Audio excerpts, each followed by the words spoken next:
Everyone good morning and most welcome in Avinash tutorial. आज के topic में हम लोग स्पेक्ट्रम टॉपिक को कवर करेंगे। पहला हमारा आता है dispersion. Dispersion is the phenomenon of splitting of white light after passing through a prism into its constituents colour. Dispersion क्या होता है कि एक वाइट लाइट जब किसी प्रिज्म को क्रॉस करता है, क्योंकि यहाँ रेयर से डेंसर मीडिया में लाइट आती है तो लाइट की स्पीड जो होती है डेंसर मीडिया में सेपरेट हो जाती है, 7 कलर्स में वो डिवाइड हो जाती है। तो इस प्रॉपर्टीज को ही हम लोग डिस्पर्सन कहते हैं। Spectrum is the sequence of colours obtain after dispersion of white light वेवग्योर। स्पेक्ट्रम क्या है कि जब भी वाइट लाइट किसी प्रिज्म में एंट्री करती है तो लाइट जब रेयर से डेंसर मीडियम में जाता है तो वहाँ पर जो 7 कलर के फॉर्म से मिलाने से जो वाइट लाइट बना है उस सारे 7 कलर की जो वेलोसिटी होती है, उनका जो वेव लेंथ होता है वो डिफरेंट होता है। तो जैसे ही वो डेंसर मीडियम में जाता है तो जिनकी वेलोसिटी सबसे ज़्यादा हो जाती है उनका डेविएशन कम होता है, जिनकी वेलोसिटी कम होती है जैसे वायलेट है उनका डेविएशन ज़्यादा हो जाता है। तो इसलिए जो अलग अलग वेलोसिटी होने के कारण वो टोटल 7 कलर में डिवाइड हो जाती है। इनको ही हम लोग कहते हैं स्पेक्ट्रम कम्बिनेशन फॉर्म में, और जिनका जिस कलर को रिप्रेजेंट करते हैं विबग्योर में violet, indigo, blue, green, yellow, orange, red. अब आते हैं pure spectrum. Pure spectrum has a sharp well defined boundaries of various bands of colors which do not measure into each other. So pure spectrum has a sharp well defined boundaries of various band of color which do not measure into each other. जो 7 colours निकलती है वो बिल्कुल उनकी जो boundaries होती है वो क्लियर हो जाती है कि ये ब्लू कलर की बाउंड्रीज है, ये रेड की है, ये ग्रीन की है, ये येलो की है। वो दोनों आपस में या सारे कलर आपस में मिक्सअप नहीं होते हैं। तो इस तरह का जो सेपरेट स्पेक्ट्रम बनता है, सेपरेट कलर्स बनते हैं, इसी को हम लोग कहते हैं pure spectrum. Impure spectrum has a no sharp well defined boundaries of various bands of colour. Rainbow जो है, आप उस रेनबो में देखते हैं तो आपके सारे जो कलर्स हैं बिल्कुल डिफरेंट अलग अलग शेप में दिखते हैं। तो इसे हम लोग कहते हैं प्योर स्पेक्ट्रम। लेकिन जब कलर जो है वो 7 कलर में डिवाइड होता है लेकिन सेपरेट कलर में नहीं रहता, एक दूसरे से मिक्सअप हुआ रहता है, तो इस टाइप के स्पेक्ट्रम फॉर्मेशन को इम्प्योर स्पेक्ट्रम कहते हैं, जिसमें कि कलर जो है आपका मर्ज इनटू ईच अदर, एक दूसरे पे कलर जो होता है वो मर्ज हो जाता है। Next, the prism divides a well as disperse a beam of white light incident on it. The red color suffers the least deviation where the violet color suffers maximum deviations. This is why the violet color is at a lower end and red color is at the upper end of the spectrum. जब भी lights जो है, white light जो है prism से cross करती है तो वो आपस में डेविएट, वो 7 कलर्स अलग अलग डायरेक्शन में डेविएट हो जाता है ड्यू टू डिफरेंस वेलोसिटी, जिससे वो आपस में डिस्पर्स हो जाते हैं, आपस से अलग हो जाते हैं, सेपरेट हो जाते हैं। इसमें रेड कलर की वेलोसिटी और इनका जो वेव लेंथ है सबसे ग्रेटर होता है, दैट्स वाई रेड कलर की जो डेविएशन प्रॉपर्टीज है वो सबसे कम है। लेकिन वायलेट कलर इनकी वेलोसिटी और वेवलेंथ कम है, दैट मीन्स कि इनका जो डेविएशन है टुवर्ड्स नॉर्मल वो सबसे ज़्यादा हो जाता है।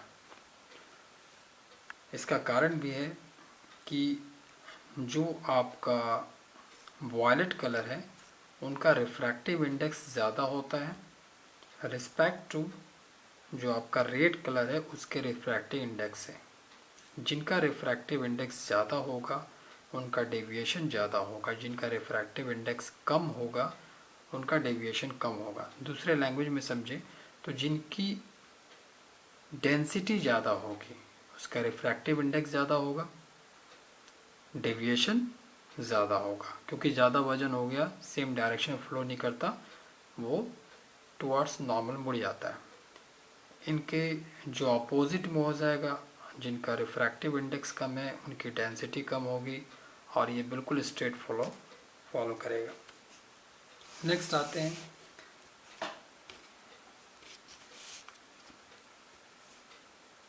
Angular dispersion.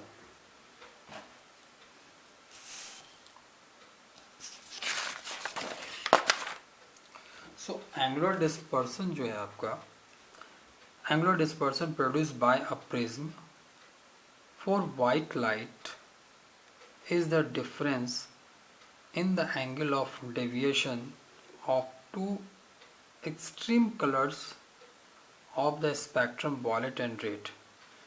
एंगुलर डेविएशन क्या होता है कि एक वाइट लाइट जो है 1 2 3 4 5 6 7 कलर्स में डिवाइड हो जाती है, तो रेड और वायलेट कलर के बीच का जो एंगल होता है, इस एंगल को ही हम लोग कहते हैं एंगुलर डिस्पर्सन, और इनका मेजरमेंट करते हैं deviation angle of violet minus deviation angle of red. Angle of deviation prism में मैंने सेकंड क्लासेस में एक्सप्लेन किया, डेल्टा से रिप्रेजेंट करते हैं।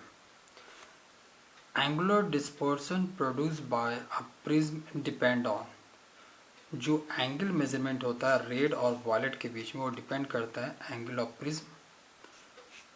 एक जो प्रिज्म लिया है और उस पर हमने कोई वाइट रे इंसिडेंट किया है, तो इस केस में उसका एंगल ऑफ डिस्पर्सन क्या होगा, वो प्रिज्म के जो टॉप पे जो एंगल रहता है, एक प्रिज्म बना दिया ट्रायंगुलर शेप में होता है, उसके टॉप का एंगल होता है जिसे हम लोग एंगल ऑफ प्रिज्म कहते हैं, उस पर डिपेंड करता है। Next, nature of the material, किस तरह का प्रिज्म बना हुआ है उस पर भी आपका एंगल ऑफ डिस्पर्सन डिपेंड करता है। The cause of dispersion is the difference in deviation of different colors or wavelength due to different in their speed and refractive index। तो वाइट लाइट का सेपरेट कलर में divide होना, जिसको हम लोग कहते हैं डिस्पर्सन, इसका कारण क्या है? इसका एक कुछ कारण है। वो कारण क्या है कि इस सभी कलर्स का जो स्पीड है वो सेपरेट होता है, और सभी जितने 7 कलर्स हैं सबका रिफ्रैक्टिव इंडेक्स सेपरेट होता है। दैट्स वाई जब लाइट रे किसी प्रिज्म में आपकी आती है, इंसिडेंट करती है, तो उस केस में वो सेपरेट कलर में डिवाइड हो जाती है। यही कारण है कॉज ऑफ डिस्पर्शन का। नेक्स्ट आते हैं dispersive power of a prism is the ratio of angular dispersion to the mean deviation produced by a prism। Second classes में हमने बताया था आपको मीन डेविएशन के बारे में, और अभी हमने बताया है delta V minus delta R, ये आपका एंगुलर डिस्पर्सन है। तो angular dispersion divided by mean deviation is called dispersive power. Dispersive power को ओमेगा से शो करते हैं। जो आपका डिस्पर्सिव पावर है वो डिपेंड करता है केवल nature of the material of the prism. Prism किस चीज़ से बना है, डिस्पर्सिव पावर केवल आपका इस पे डिपेंड करता है।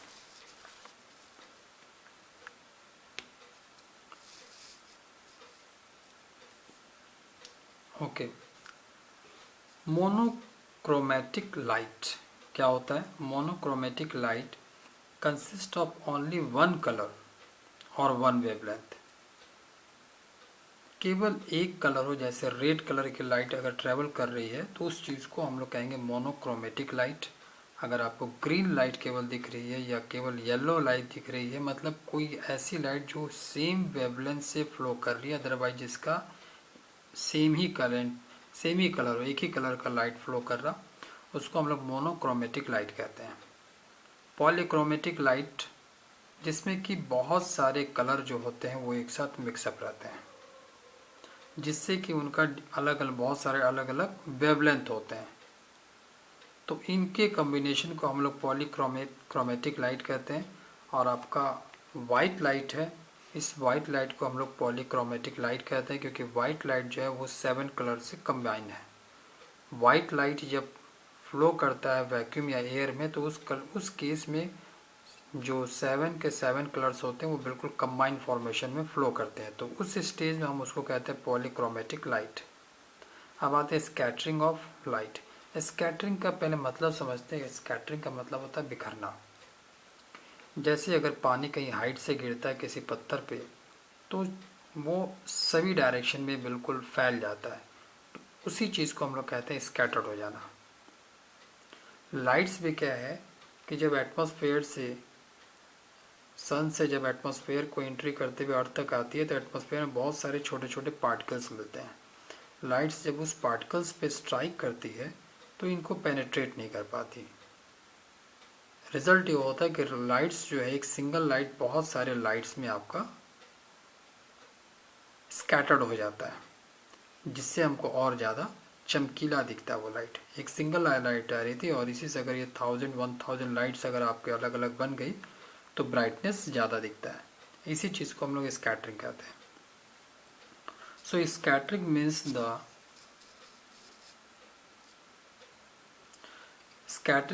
The spreading out of a beam of radiations as it passes through matter with reduced energy moving in original directions।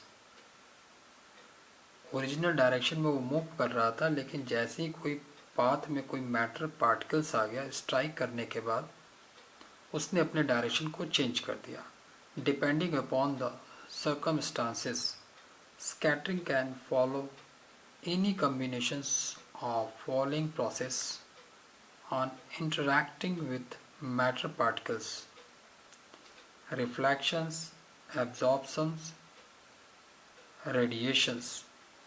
तो रिफ्लैक्शंस, लाइट का रिफ्लैक्शंस हो या लाइट या कोई लाइट को ऑब्जर्व कर रहा हो या कहीं लाइट्स का रेडिएशंस हो रहा हो, इन सभी जगह पे हम लाइट्स के स्कैटरिंग को देख सकते हैं।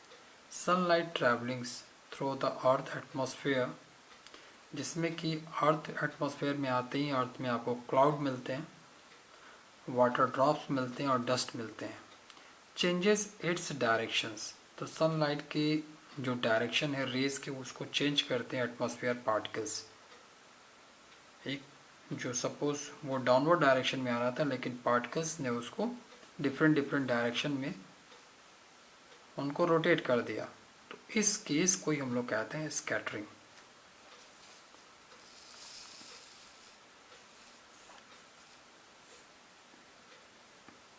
Okay, according to Rayleigh's scattering law, the amount of scattering is inversely proportional to the 4th power of wavelength. Wavelength का पावर 4 जो होगा, अगर उसको 1 बट्टा वो वैल्यू निकाल ले, 1 by wavelength to the power 4, inversely proportional हो जाएगा अमाउंट ऑफ स्कैटरिंग। इसका मतलब है कि वेवलेंथ जितना डिक्रीज होगा, स्कैटरिंग उतना ज़्यादा होगा। वेवलेंथ इंक्रीज करेगा, ओवरऑल ये वैल्यूज़ है वो डिक्रीज करेगी। डिनोमिनेटर जैसे जैसे बढ़ाएंगे, टोटल मैग्नीट्यूड आपका घटेगा, तो इसका मतलब अमाउंट ऑफ स्कैटरिंग डिक्रीज होगी। सो वेवलेंथ और अमाउंट ऑफ स्कैटरिंग एक दूसरे का इन्वर्सली प्रोपोर्शनल होता है। वेवलेंथ घट रहा है, स्कैटरिंग बढ़ेगा, वेवलेंथ इंक्रीज होगा, स्कैटरिंग घटेगा। लाइट ऑफ शॉर्टर वेवलेंथ और high frequency is scattered more than light of longer wavelength low frequency. पहले तो चीज़ ये समझ लें कि जिनका वेवलेंथ कम होगा उनकी फ्रीक्वेंसी ज़्यादा होगी, जिनका वेवलेंथ ज़्यादा होगा उनकी फ्रीक्वेंसी कम होगी। तो जिनका वेवलेंथ कम है उनका स्कैटरिंग ज़्यादा होगा, और जिनका वेवलेंथ ज़्यादा है उनका स्कैटरिंग कम होगा। नेक्स्ट,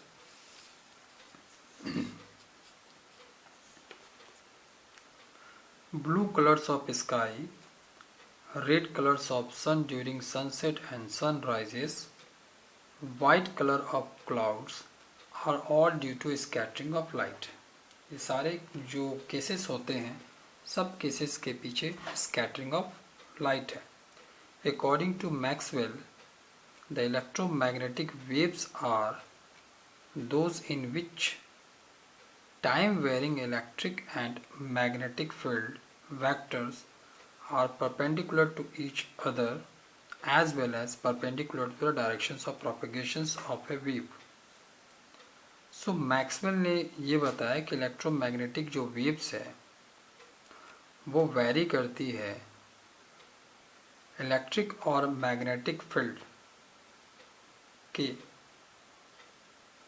और ये इलेक्ट्रिक और मैग्नेटिक फील्ड जो होते हैं वो एक दूसरे के परपेंडिकुलर होते हैं और उनका जो डायरेक्शन जो फ्लो होता है वो डायरेक्शन भी इन दोनों के परपेंडिकुलर होता है. ये आपका मैक्सवेल का लॉ है रिगार्डिंग इलेक्ट्रोमैग्नेटिक वेव्स. अब एक थोड़ा छोटा सा ग्राफ है, इस ग्राफ को देख करके थोड़ा मैक्सवेल का लॉ एक्सप्लेन करना चाहेंगे. इलेक्ट्रोमैग्नेटिक वेव्स, आपका इलेक्ट्रोमैग्नेटिक वेव्स अगर यहाँ फ्लो करता हुआ दिख रहा है तो आप देखेंगे इस पे एक वाई एक्सिस के डायरेक्शन में आप इलेक्ट्रिक फील्ड देखेंगे तो जेड एक्सिस के डायरेक्शन में इसका मैग्नेटिक फील्ड देखेंगे. यहाँ पर ये वेव्स ट्रैवल कर रहा है, इलेक्ट्रोमैग्नेटिक वेव्स जो है ट्रैवल कर रहा है, तो इस वेव्स पे परपेंडिकुलर अपवर्ड डायरेक्शन में इलेक्ट्रिक फील्ड हो गया और अपवर्ड डायरेक्शन वाई एक्सिस ले लिया, तो दूसरा वाई एक्सिस पे जो परपेंडिकुलर हो गया वो हमारा जेड एक्सिस हो गया और जेड एक्सिस के डायरेक्शन में हमारा मैग्नेटिक फील्ड हो गया. तो एक्स एक्सिस का जो डायरेक्शन है वो इलेक्ट्रोमैग्नेटिक वेव्स का डायरेक्शन है. और ये वेव्स जो है और हमें क्या इंफॉर्मेशन देता है,